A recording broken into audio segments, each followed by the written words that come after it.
Mr. President, my fellow heads of government, Your Excellencies, ladies and gentlemen,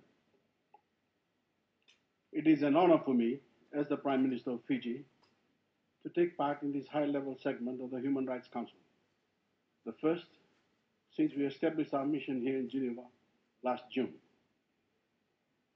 The privilege is all the greater because my address coincides with a period of momentous change in our nation and a fundamental improvement in the human rights of all Fijians.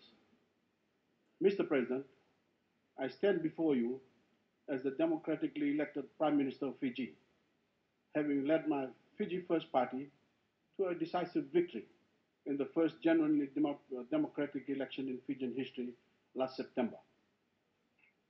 That election took place on the basis of a new constitution that for the first time creates a circular state, establishes a common and equal citizenry, reaffirms civil and political rights, and also guarantees the Fijian people an unprecedented array of social and economic rights.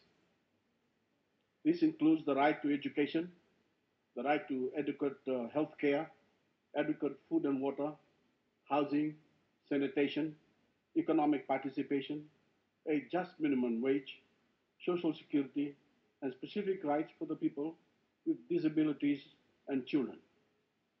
Never before have the Fijian people enjoyed such a high level of protection as they now have in the Bill of Rights that is the centerpiece of our Constitution. These rights are enforceable through an independent judiciary by a Human Rights and Anti-Discrimination Commission established in accordance with the Paris Principles. The rights of the Fijian people are now entrenched in a way that never occurred under any of the three previous constitutions that govern our country since we gained independence from Britain 45 years ago. Mr. President, allow me to outline some core events in Fiji's history that has brought us to this point. The birth of our new democracy in which, for the first time, every citizen enjoys substantive justice and opportunity. In stark contrast to other countries such as Australia and USA, for example, the colonial experience in Fiji was not one of large-scale dispossession of land and rights and marginalization of the indigenous people. Today, approximately 91% of all land in Fiji is owned through customary ownership by the indigenous people and cannot be permanently alienated under any circumstances. This has given the indigenous people a level of security that has been noticeably absent in other countries and has been central to their social and economic well-being. So, Mr. President, indigenous ownership of land as well as the recognition of their unique culture, traditions and language are protected under our Constitution and are under no threat whatsoever. Accordingly, the rationale behind the United Nations Declaration on the Rights of Indigenous People does not readily apply to Fiji in the way it does to those nations whose indigenous citizens have been and continue to be exploited, marginalized, and dispossessed. This is simply not the case in Fiji, which makes the Fijian indigenous experience rare, if not unique. In our colonial past, Fiji was divided firmly along racial lines.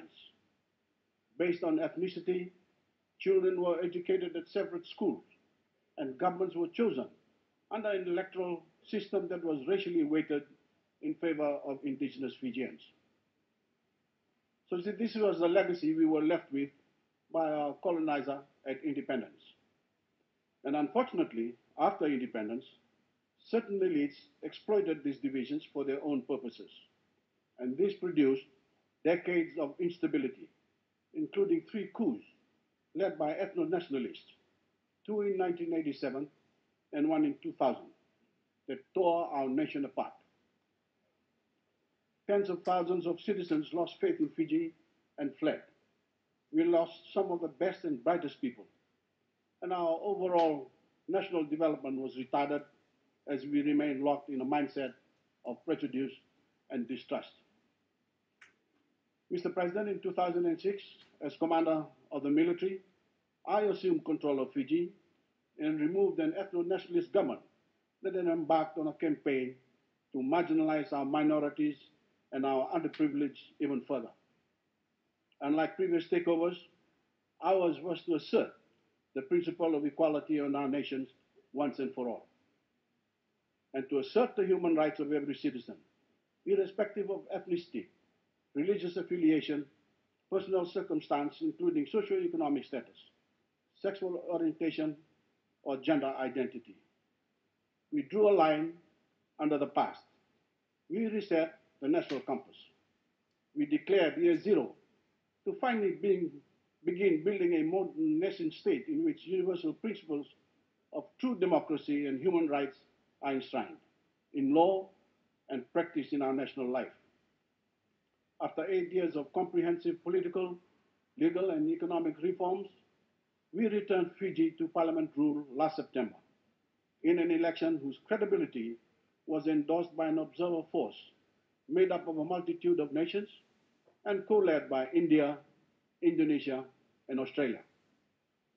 This peaceful and orderly transition has been a national triumph and one of great credit to the Fijian people. We can now put the past behind us. We can now finally fulfill our promise as a nation. And we can guarantee the human rights of every Fijian, no matter who they are or where they come from.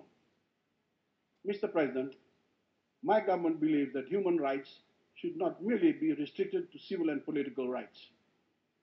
They must include the concomitant implementation of socio-economic rights.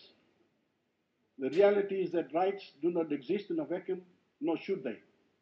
They must be part of our development as individuals and as a nation.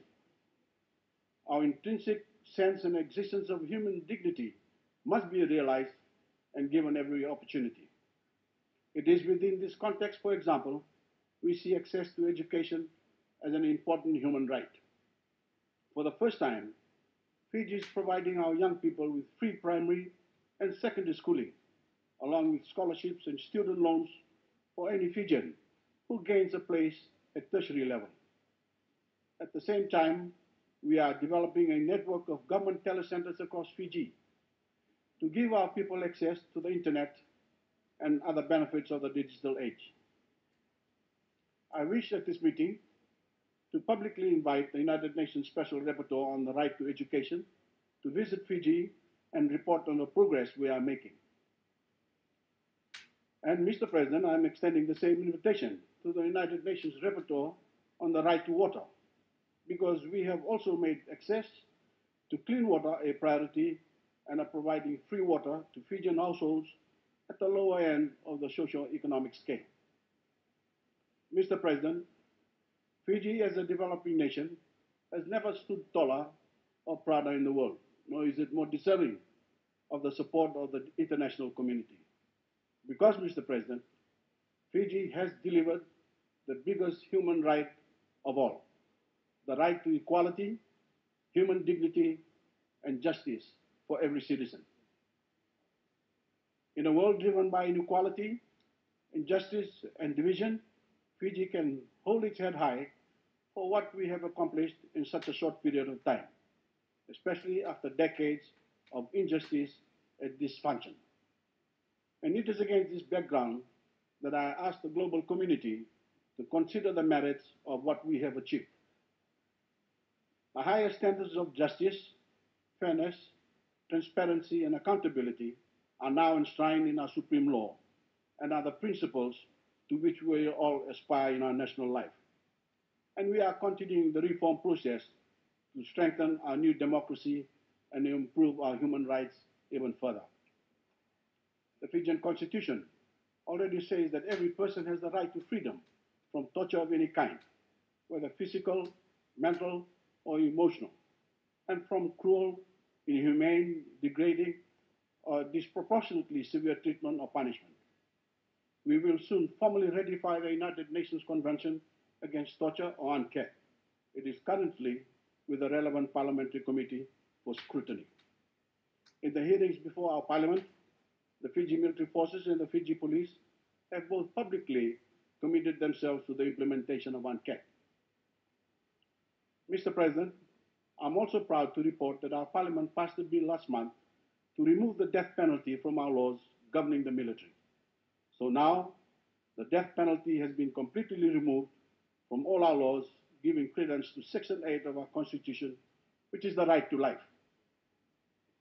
Mr. President, while this Council is rightfully charged with upholding the human rights records of individual countries, I urge you all to give equal consideration to those transnational issues for which the global community does not yet have solutions, but to which we must give far greater attention. By far, the biggest of this, for a small island developing country such as Fiji, is the collective failure of the global community to address the negative consequences of climate change. The repeated failure of the industrialized nations to curb their carbon emissions is a direct threat to the human rights of people living in vulnerable small island states like Fiji, including the right to life. The very existence of some of our neighbors is threatened. Fiji is pleased to see that this issue has been given prominence by the Human Rights Council, with a whole day dedicated to the issue later in the week. I urge you all to take concrete steps to place the human rights impact of climate change at the center of your deliberations, because time is running out and the world needs to act urgently and decisively.